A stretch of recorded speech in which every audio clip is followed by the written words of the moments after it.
Vous écoutez un message enregistré à l'église CVV Paris. Pour plus d'informations, visitez notre site internet cvvparis.fr. Nous te disons merci Seigneur pour ces moments que nous avons passés jusqu'à présent tous ensemble et dans ta présence, et nous voulons ouvrir ta parole tout à nouveau ce matin, et nous te demandons par ton Esprit Saint de venir toucher notre cœur, toucher notre esprit, toucher notre âme, que nous puissions être enseignés et retirer quelque chose de ces moments que nous allons passer ensemble à lire ta parole et à la commenter, Seigneur, ensemble. Dans le nom de Jésus, Amen. Je vous propose de lire dans l'évangile de Jean au chapitre 3, et nous allons lire ensemble les 21 premiers versets. Il y avait un homme parmi les pharisiens appelé Nicodème, qui était l'un des dirigeants juifs. Il vint de nuit trouver Jésus et lui dit « Rabbi, nous savons que tu es un maître qui enseigne de la part de Dieu, car personne ne peut faire des signes extraordinaires comme tu en accomplis si Dieu n'est pas avec lui. » Jésus lui répondit « Oui, je te le déclare, c'est la vérité. Personne ne peut voir le règne de Dieu s'il ne naît pas de nouveau. » Nicodème lui demanda « Comment quelqu'un d'âgé peut-il naître de nouveau? Pourrait-il retourner dans le ventre de sa mère et naître une seconde fois ?» Alors Jésus lui répondit « Oui, je te le déclare, c'est la vérité. Personne ne peut entrer dans le règne de Dieu s'il ne naît pas de l'eau et de l'esprit. Ce qui naît de parents humains est humain, ce qui naît de l'Esprit de Dieu est esprit. Ne sois pas étonné si je t'ai dit, il faut tous naître de nouveau. L'Esprit, comme le vent, souffle il veut. Tu entends le bruit qu'il fait, mais tu ne sais pas d'où il vient ni où il va. Voilà ce qui se passe pour toute personne qui naît de l'Esprit de Dieu. » Nicodème reprit. « Comment cela peut-il se faire ?» Jésus lui répondit, « Tu es un maître qui enseigne Israël et tu ne sais pas ces choses.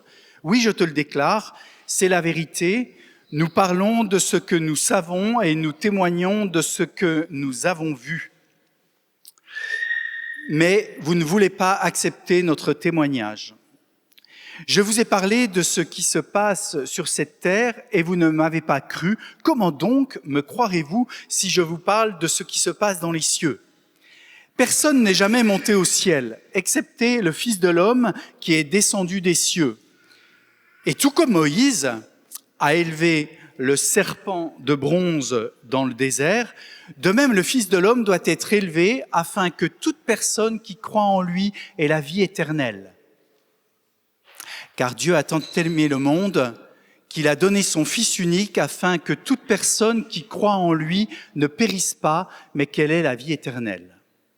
Dieu n'a pas envoyé son Fils dans le monde pour juger le monde, mais pour que le monde soit sauvé par lui. Celui qui croit au Fils n'est pas jugé, mais celui qui ne croit pas est déjà jugé parce qu'il n'a pas cru au Fils unique de Dieu. Voici comment le jugement se manifeste. La lumière est venue dans le monde, mais les êtres humains ont préféré l'obscurité à la lumière parce qu'ils font ce qui est mal. Celui qui fait le mal déteste la lumière et s'en écarte, car il a peur que ses mauvaises actions soient dévoilées. Mais celui qui agit selon la vérité vient à la lumière, afin qu'il soit manifeste que ses actions sont accomplies en Dieu. Amen.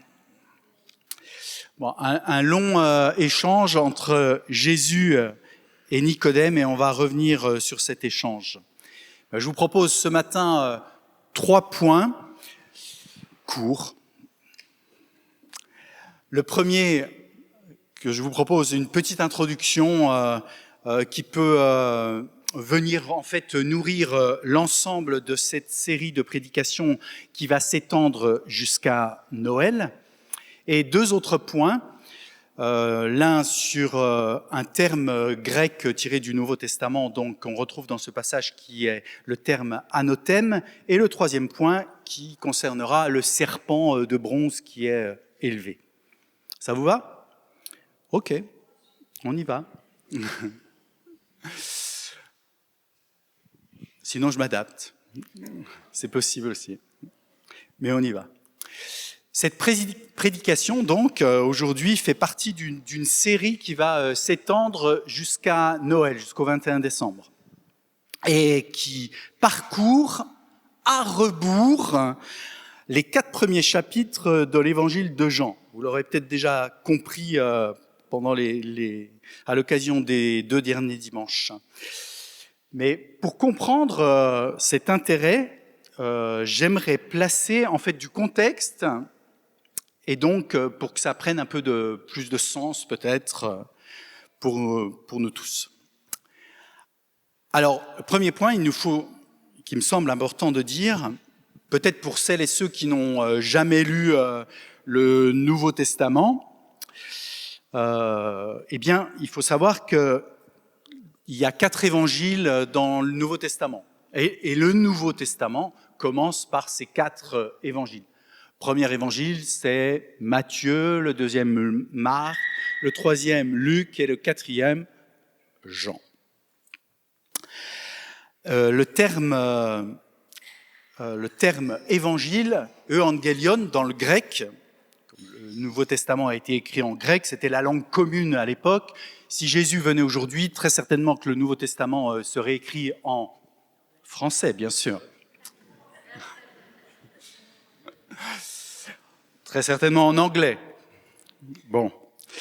À l'époque, c'était la langue commune, la langue commerciale, donc le Nouveau Testament, pour avoir une diffusion plus large parmi le monde connu, comme on disait à l'époque, eh bien, a été écrit en grec. Et donc, évangile et evangelion signifie bonne nouvelle. Et la bonne nouvelle, c'est la bonne nouvelle qui relate le ministère et l'enseignement de Jésus. Ces écrits, en fait, présentent la bonne nouvelle de la venue de Jésus. La bonne nouvelle qui est annoncée par Jésus-Christ. La bonne nouvelle qu'est Jésus lui-même. Et la bonne nouvelle qui est réalisée par Jésus. 4 évangiles, 4 livres, 4 récits, 4 focus. Et je vous propose de les voir, ces focus. Matthieu, lui, premier évangile, il met la lumière sur la réalisation des prophéties.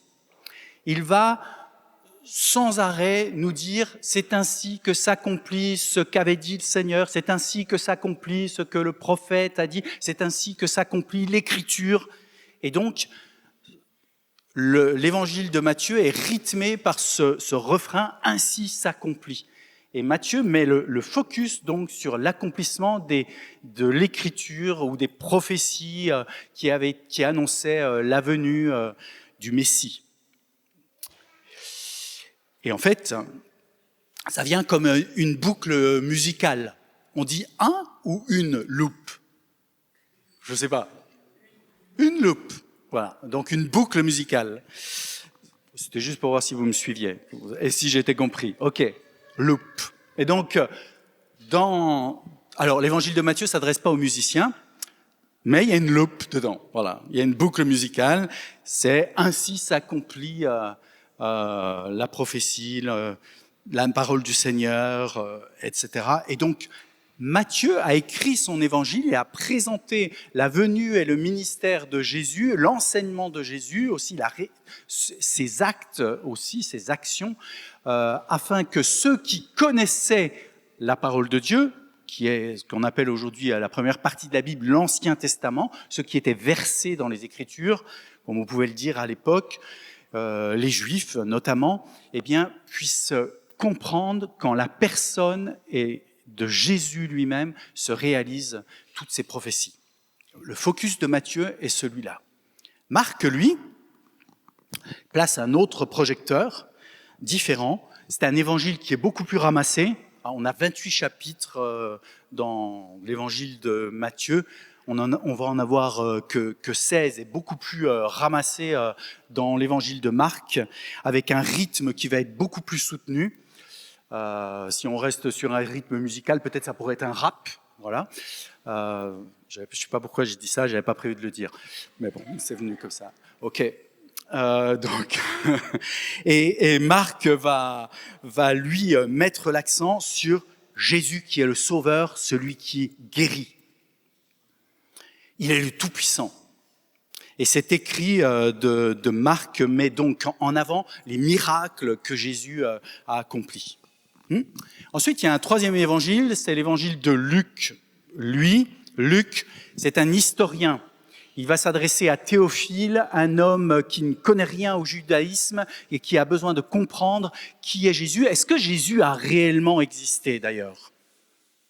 Eh bien, Luc, lui, va faire tout ce travail d'historien pour mettre en avant l'historicité de Jésus et prouver que les faits, les actions de Jésus se sont passées à tel endroit, qu'il y a eu telle et telle personne à cette époque qui vivait, il y a eu tel et tel témoin oculaire qui peuvent encore aujourd'hui peut-être venir prouver que ce que j'ai écrit, Théophile, est la vérité.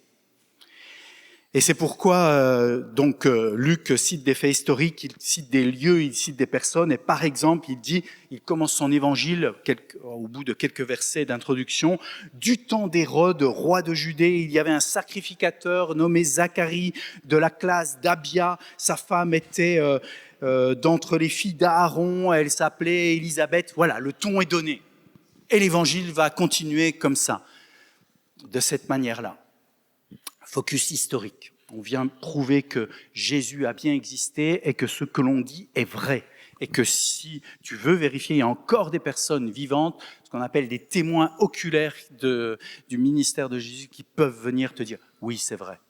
Viens, on va s'asseoir et je vais te raconter, moi aussi, ce que j'ai vu Jésus faire. » Et puis, il y a un quatrième évangile, celui qu'on a ouvert là et qu'on va ouvrir dans les prochaines semaines encore jusqu'à Noël, en remontant dans l'évangile à rebours jusqu'au premier verset. Eh bien, cet évangile, c'est l'évangile de Jean. Voici ce qu'il dit lui-même à la fin de son évangile, au chapitre 20, verset 31. Voilà comment il présente l'objectif de son livre. « Mais ces choses ont été écrites afin que vous croyiez que Jésus est le Christ, le Fils de Dieu, et qu'en croyant, vous ayez la vie en son nom. » Voilà. C'est sa conclusion. L'évangile de Jean, l'écrit johannique, lui, est plus à part des trois autres premiers évangiles. Il a construit, Jean, son écrit d'une manière un peu particulière. Il ne va pas suivre de chronologie. Son objectif, lui, n'est pas de suivre la chronologie des événements, mais il va procéder d'une autre manière. Et c'est pour ça qu'on classe les trois premiers évangiles, Matthieu, Marc, Luc, ensemble, et on les appelle les évangiles synoptiques. Synoptique, ça veut dire qu'on peut... Vous avez remarqué optique, vous l'avez reconnu ce mot-là, ça veut dire qu'on peut les regarder ensemble. Et donc, bien souvent, on peut les présenter ensemble. Il y a d'ailleurs un livre qui s'appelle Une synopse et qui permet de lire les évangiles ensemble. Et donc, à ce moment-là, dans cette synopse, les évangiles sont présentés en trois colonnes. Et donc, on peut voir et comparer ainsi les nuances ou les aspects différents que les évangélistes mettent dans leur écrit. Voilà. Et donc, la synopse permet de faire cette lecture-là. Et elle intercale l'évangile de Jean dedans, ce qui fait que c'est une synopse des 4 évangiles. Voilà. Si ça vous intéresse. En 1985, ça coûtait 52 francs.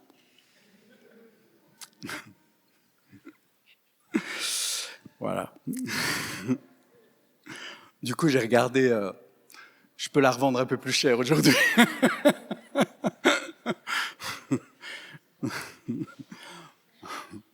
Pas 52 € quand même. Non, faut pas exagérer.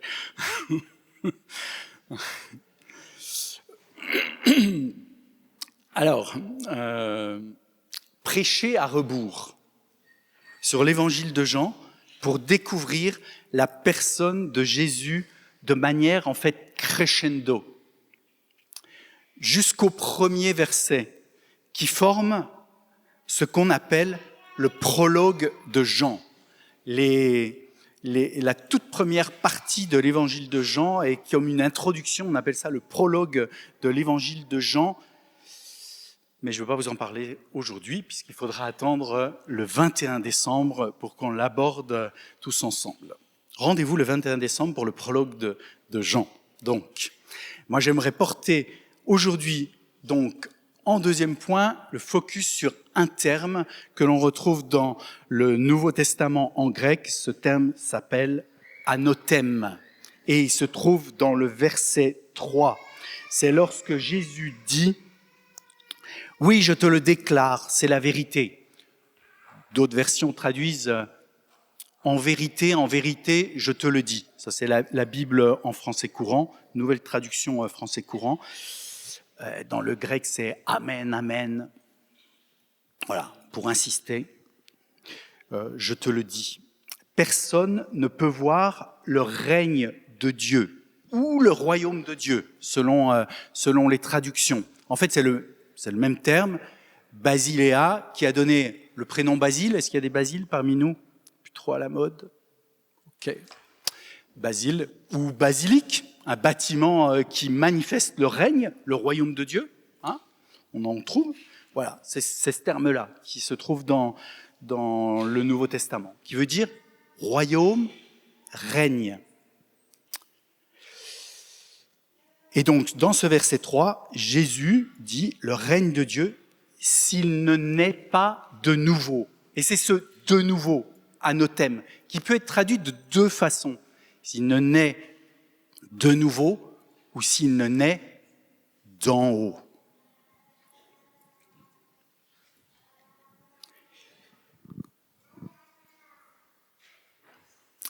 On peut le comprendre de ces deux façons. Et le sens est en fait dans la bouche de Jésus, qui ne l'a pas prononcé en grec d'ailleurs, mais qui est rendu ici par l'évangéliste Jean. On peut le comprendre de ces deux façons et de manière juste ici dans ce contexte. Le verset 5, lui, nous dit « S'il ne naît pas de l'eau et d'esprit, s'il ne naît pas d'eau et d'esprit. » Voilà ce que Jésus répond à Nicodème. Il faut rappeler, Nicodème, c'est un responsable juif, il est versé dans les Écritures, il connaît bien la parole de Dieu et il vient de nuit. Vous avez remarqué, peut-être vous n'avez pas fait attention, en fait il se cache.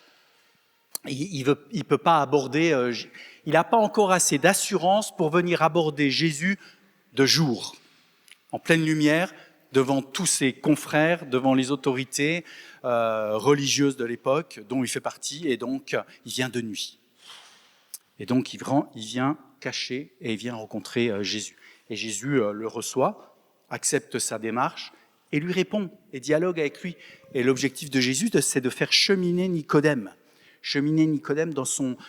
pour que l'enseignement qui est le sien vienne se mettre en alignement avec l'enseignement que Jésus donne. Et donc, il va chercher Nicodème là où il est et il l'emmène tout doucement avec lui pour qu'il puisse comprendre et s'approprier les vérités du royaume de Dieu que Jésus enseigne. Et donc, Nicodème a du mal à comprendre et il lui fait cette répartie. Attends, je comprends. En gros, je comprends pas. Pour naître de nouveau, est-ce qu'un homme qui est âgé, autrement dit âgé comme moi, pas comme moi, hein, comme Nicodème, doit rentrer à nouveau dans le ventre de sa mère? Et pour naître à nouveau, et donc Jésus, encore une fois, le rejoint et lui explique les choses pour qu'il comprenne mieux. Et voici ce que Jésus lui dit.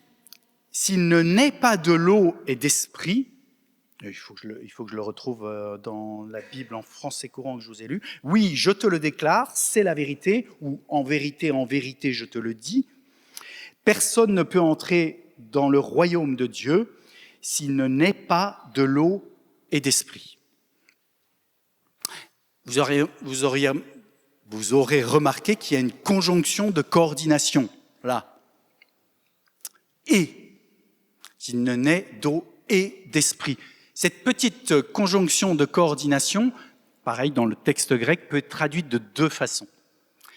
Elle peut être traduite selon le contexte. Elle peut être traduite par « et » ou elle peut être traduite par « c'est-à-dire ». Je crois que si vous prenez la Bible du Semeur, le choix des traducteurs, ça a été « c'est-à-dire ». N'est-ce pas? C'est ça? Je ne me trompe pas. Et d'autres versions. Vous n'êtes pas obligé de me suivre sur le chemin que je vais emprunter, mais je vais m'inscrire en faux par rapport à ce choix de traduction de la Bible, notamment du Semeur, que j'aime bien lire par ailleurs. Voilà. Et je vous explique pourquoi. Ça voudrait dire, si on fait ce choix de « c'est-à-dire », ça voudrait dire que l'esprit est répandu comme l'eau sur la personne. Moi, je suis partisan de choisir la conjonction de coordination rendue par « et », ce petit terme « kai » en grec, ici dans ce contexte. Naître d'eau et d'esprit. Alors, une autre nuance encore, sans pour autant me rallier, j'ai envie de dire, à la cause de ceux qui pensent y voir, parce que vous allez avoir des petites notes dans certaines traductions qui vont vous dire cela, sans pour autant donc me rallier à la cause de ceux qui pensent y voir le baptême d'eau et le baptême de l'esprit. Parce que vous allez avoir des petites notes qui vont vous dire, note bas de page, très certainement c'est le baptême d'eau qui est évoqué ici. Ah bon? Ok, je pense que non. Parce qu'à mon sens, c'est le contexte qui va nous permettre de comprendre cette phrase. Et ce contexte, le voici. Si je retrouve mes notes. Parce que Jésus continue, dans la suite de son discours, ce balancement dans son propos. Et ainsi, il nous donne la clé, la compréhension de cette traduction. Ce qui est né de parents humains est humain. D'autres versions, ce qui est né de la chair est chair. Ce qui est né de l'esprit est esprit. Il semblerait que du moment où nos poumons se gonflent d'air, eh bien, on oublie que notre cœur a commencé de battre dans l'eau. Ça va? Je vous le redis. Il semblerait que du moment où nos poumons se gonflent d'air, on oublie que notre cœur a commencé de battre dans l'eau. Est-ce qu'il y a quelqu'un qui se souvient que son cœur a commencé à battre dans l'eau? Non, on l'oublie. Mais je crois que c'est ce que Jésus dit là, quand il parle de naître d'eau et d'esprit. Lorsque Jésus dit naître d'eau, je pense qu'il ne parle pas du baptême d'eau, mais qu'il parle de la naissance naturelle. Et d'ailleurs, son propos, il le continue, va dans ce sens-là. Ce qui est né de la chair est chair, ce qui est né de l'esprit est esprit.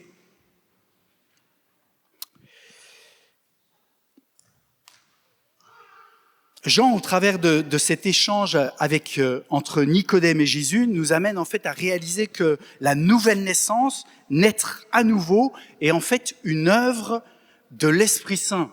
Et c'est ce que Jésus dit lorsqu'il dit « ce qui est né de la chair est chair, ce qui est né de l'être humain est humain, ce qui est né de l'esprit est esprit ». Alors qu'il vient de parler de naître à nouveau, naître de nouveau, naître d'en haut. Et pour expliquer son propos, il tient ce discours, ce balancement entre naître d'une façon naturelle et naître par l'Esprit Saint. Et donc, la clé se trouve là pour ouvrir la compréhension de l'esprit de Nicodème.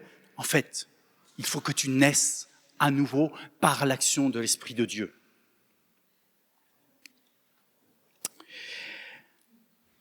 Et ce chapitre 3, pourquoi faut-il en fait naître à nouveau, naître d'en haut?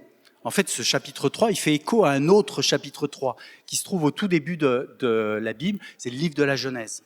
En fait, dans le chapitre 3 du livre de la Genèse, ce chapitre nous explique que les tout premiers êtres humains, Adam et Ève, ont tourné le dos à Dieu, ils ont fait le choix de vivre sans Dieu.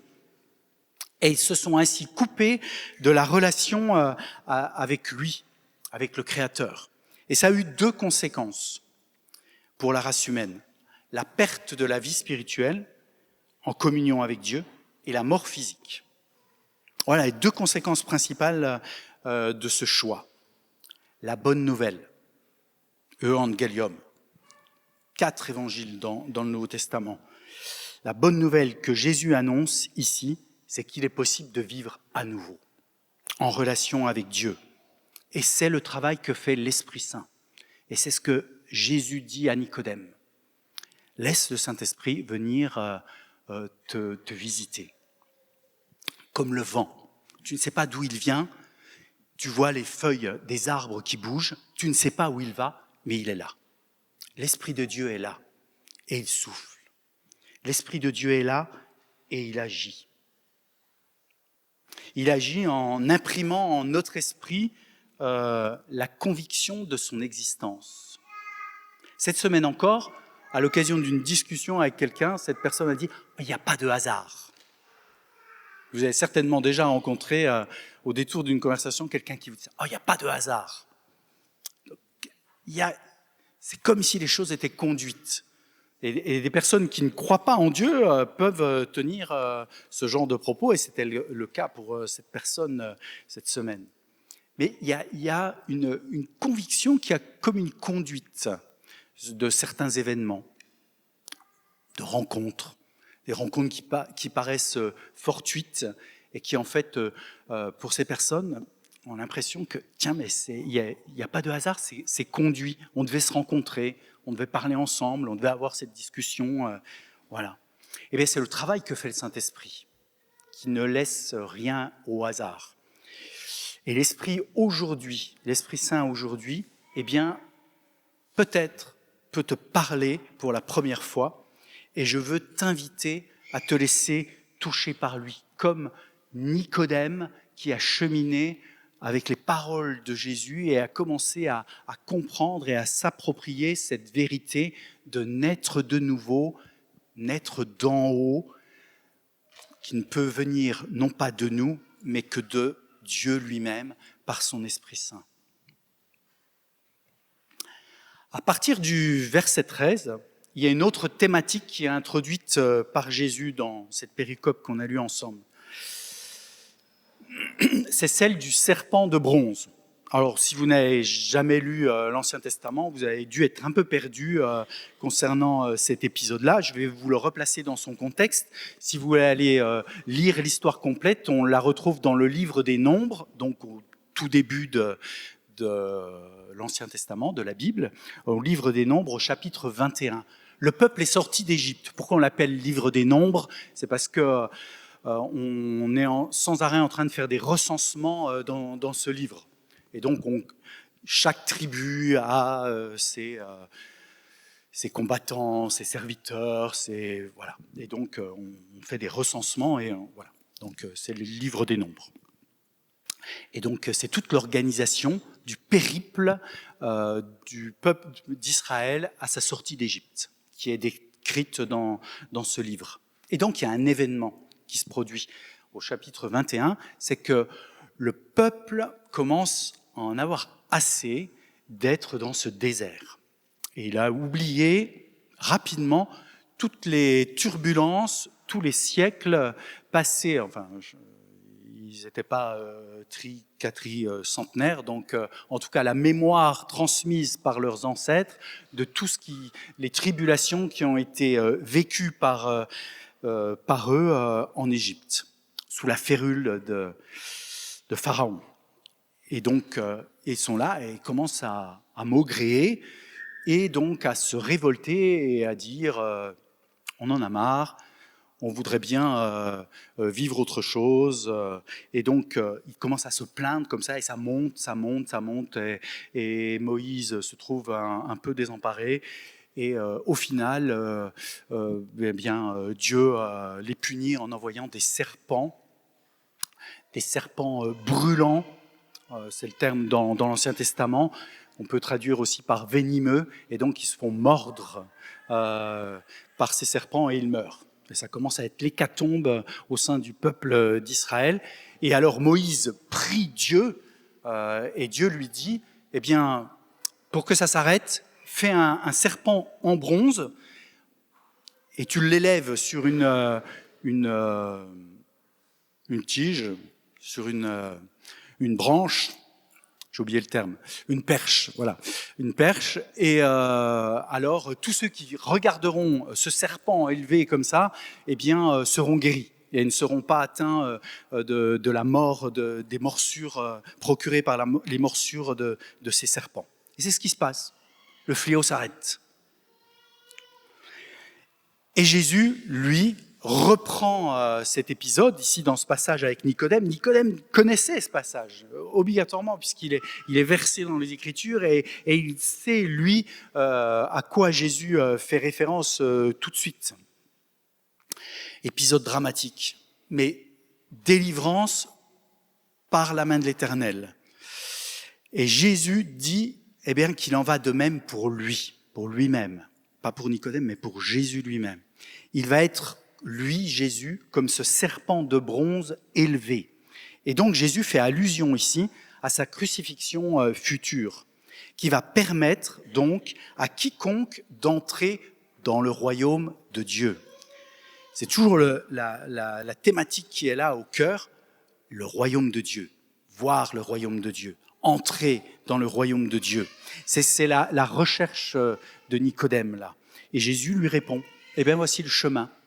Comme le serpent a été élevé, de bronze a été élevé dans le désert, il faut que je sois élevé moi aussi. Et Jésus va être élevé sur la croix, sur le mont Golgotha. Et nous avons alors, au cœur de ce passage que nous avons lu, certainement le verset le plus connu de la Bible. Dieu a tant aimé le monde qu'il a donné son Fils unique afin que quiconque croit en lui ne périsse pas, mais qu'il ait la vie éternelle. C'est comme un joyau au milieu de ce passage. Révélation pour Nicodème, très certainement pour qu'il s'approprie cela. Qu'il entre dans une nouvelle dimension parce que, mine de rien, ce passage, il est très trinitaire. Parce que Jésus parle de Dieu qui envoie son Fils. Le Fils, en ce moment même, à Nicodème, est en train de parler de l'Esprit. Et donc, il y a une nouvelle compréhension qui vient bouleverser complètement l'entendement de Nicodème, là. Wow! Dieu est Père, Fils, Saint-Esprit. C'est ce qu'en filigrane, Jésus est en train de lui dire. Et Nicodème va devoir cheminer pour s'approprier cela.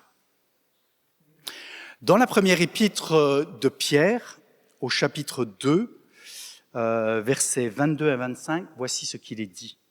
Il n'a commis aucun péché, il est question de Jésus, ses lèvres n'avaient pas produit la tromperie, injurié, il ne ripostait pas par l'injure. Quand on le faisait souffrir, il ne formulait aucune menace, mais remettait sa cause entre les mains du juste juge. Il a pris nos péchés sur lui, il les a portés dans son corps sur la croix, afin qu'étant morts pour le péché, nous menions une vie juste. Oui, c'est par ces meurtrissures que vous avez été guéris, car vous étiez comme des brebis errantes, mais à présent, vous êtes retournés vers le berger qui veille sur vous.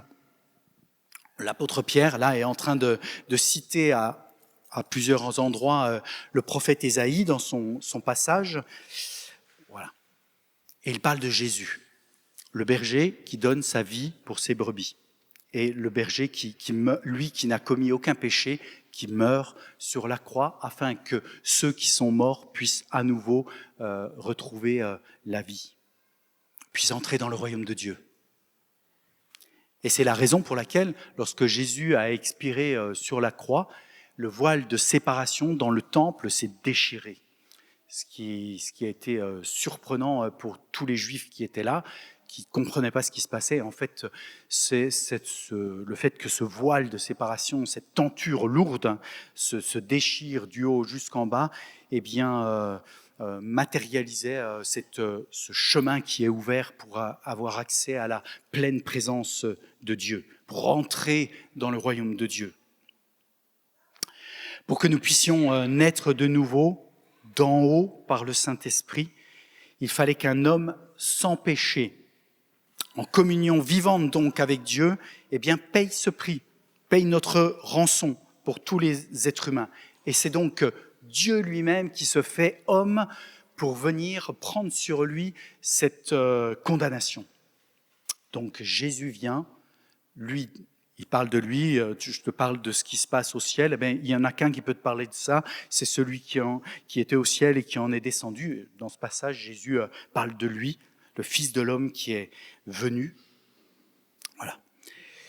Et donc Jésus l'a fait.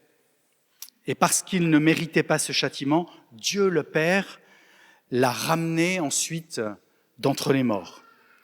Et l'a ramené ensuite dans les cieux. Et l'a assis sur le trône et il règne en ce moment même. En vertu de cette victoire, Dieu, l'Esprit Saint, souffle aujourd'hui à travers toute la terre, encore aujourd'hui. Et ici, en ce moment même, parmi nous. Et il nous appelle à recevoir donc la vie nouvelle. Il t'appelle, si tel n'est pas le cas, pour toi encore, à recevoir la vie nouvelle, en portant ton regard sur Jésus, à la croix. En le regardant, comme les Israélites dans le désert ont regardé le serpent élevé sur cette perche. Regardez Jésus à la croix et prendre conscience que sur cette croix, Jésus porte notre fardeau, porte notre châtiment, porte notre désobéissance, porte notre péché. Et alors, on peut s'approcher de lui et lui dire « Waouh, Jésus, je le crois pour moi ». Et lorsque l'on fait cela, eh bien, on entre, comme Jésus le décrit à Nicodème, on entre dans le royaume de Dieu. Parce que la porte est ouverte. Et Jésus nous l'a fait franchir. Et il nous appelle à recevoir cette bonne nouvelle. Il t'appelle à recevoir cette bonne nouvelle ce matin. Il nous appelle peut-être à être renouvelés dans l'espérance ce matin de la bonne nouvelle. Que son Esprit Saint puisse nous visiter maintenant et venir nous revigorer, venir souffler tout à nouveau sur notre vie pour que nous puissions avoir comme tout à nouveau cette espérance de la vie éternelle en lui et de son accompagnement dans notre vie de chaque jour. C'est ce que l'Esprit Saint veut faire avec nous. Lorsque nous sommes en famille, lorsque nous sommes au travail, lorsque nous sommes dans la difficulté, lorsque nous sommes dans nos études, ou quelles que soient les circonstances, eh bien, Jésus dit, l'Esprit souffle comme le vent. Tu ne sais pas d'où il vient, tu ne sais pas où il va, mais il est là, il souffle. Regarde, les feuilles bougent dans les arbres. Eh bien, si tu prêtes attention, tu vas sentir le vent de l'Esprit faire bouger tes cheveux, faire bouger les circonstances, faire bouger ta compréhension des événements. C'est ce que le Seigneur veut faire avec chacun d'entre nous. Amen. Viens Seigneur, ce matin, Jésus, toi qui as su parler à Nicodème et le faire cheminer, pour qu'ils s'approprient cette réalité de naître de nouveau, naître à nouveau, naître d'en haut, pour discerner et entrer dans le royaume de Dieu. Cette réalité que tu as pleinement accomplie ensuite en mourant sur la croix, en descendant dans le tombeau et en ressuscitant au 3e jour, eh bien tu la partages par ton esprit encore aujourd'hui. Et tu veux la partager encore aujourd'hui parmi nous.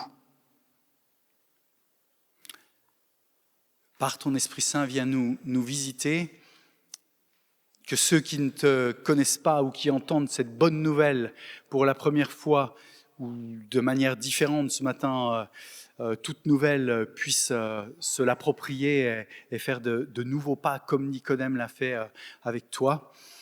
Et que nous qui vivons peut-être des difficultés aujourd'hui, en ce moment, eh bien, nous puissions recevoir l'encouragement qui vient de toi, ce parfum d'éternité, le ciel qui vient sur la terre, au milieu de nos difficultés, au milieu de nos problématiques. T'en prions dans le nom de Jésus. Amen.